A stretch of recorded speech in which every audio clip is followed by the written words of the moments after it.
কুষ্টিয়ায় ফিলিস্তিনের মুক্তি সংগ্রামের পক্ষে সংহতি জানিয়ে এবং গাজায় ইসরায়েলি বাহিনীর চলমান ধ্বংসযজ্ঞের প্রতিবাদে বিক্ষোভ মিছিল অনুষ্ঠিত হয়।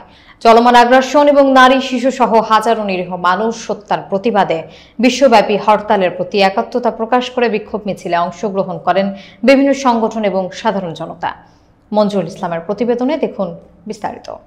পূর্ব ঘোষিত কর্মসূচি অনুযায়ী সোমবার সকাল 10টায় কুষ্টিয়ার সর্বস্তরের জনতার ব্যানারে কুষ্টিয়া ইসলামিয়া কলেজ থেকে বিক্ষোভ মিছিলটি বের হয়ে শহরের প্রধান সড়ক প্রদক্ষিণ করে চোরহাঁস মোড়ে গিয়ে শেষ হয়। এ সময় কুষ্টিয়া ঝিনাইদহ মহাসড়কের যান চলাচল বন্ধ থাকায় দীর্ঘ যানজটের সৃষ্টি হয়। মিছিলকারীরা ইসরায়েল বিরোধী বিভিন্ন স্লোগান দিতে থাকেন। ফিলিস্তিনে হামলা কেন, জাতিসংঘ জবাব চাই, বিশ্ব মুসলিম ঐক্য করো, ফিলিস্তিন স্বাধীন করো, আমরা সবাই নবীর সেনা, ভয় করি না বুলেট বোমা, লেগেছে রক্তে আগুন লেগেছে, ইসরায়েলের কালো হাত ভেঙে দাও, গুড়িয়ে দাও, দুনিয়ার মুসলিম এক হও, লড়াই করো। অনুষ্ঠিত বিক্ষোভ মিছিলে রাজনৈতিক সংগঠন, ছাত্রছাত্রী সহ বিভিন্ন শ্রেণী পেশার মানুষ অংশগ্রহণ করেন। এ সময় মিছিলকারীদের হাতে লেখা বিভিন্ন প্ল্যাকার্ড দেখা যায়।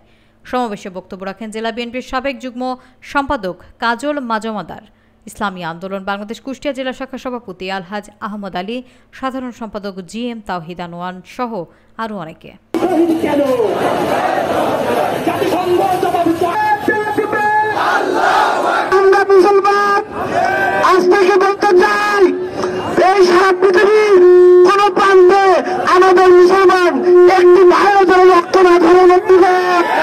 যেরকম ভুলণ্ঠিত তাদের কণ্ঠে যে আওয়াজ আসছে, আল্লাহ রাব্বুল আলামিন সূরা নিসার আন্দোলন করছে।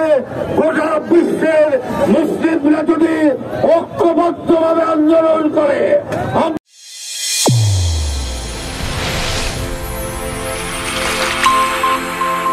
চ্যানেল A1 হৃদয়ের স্পন্দন।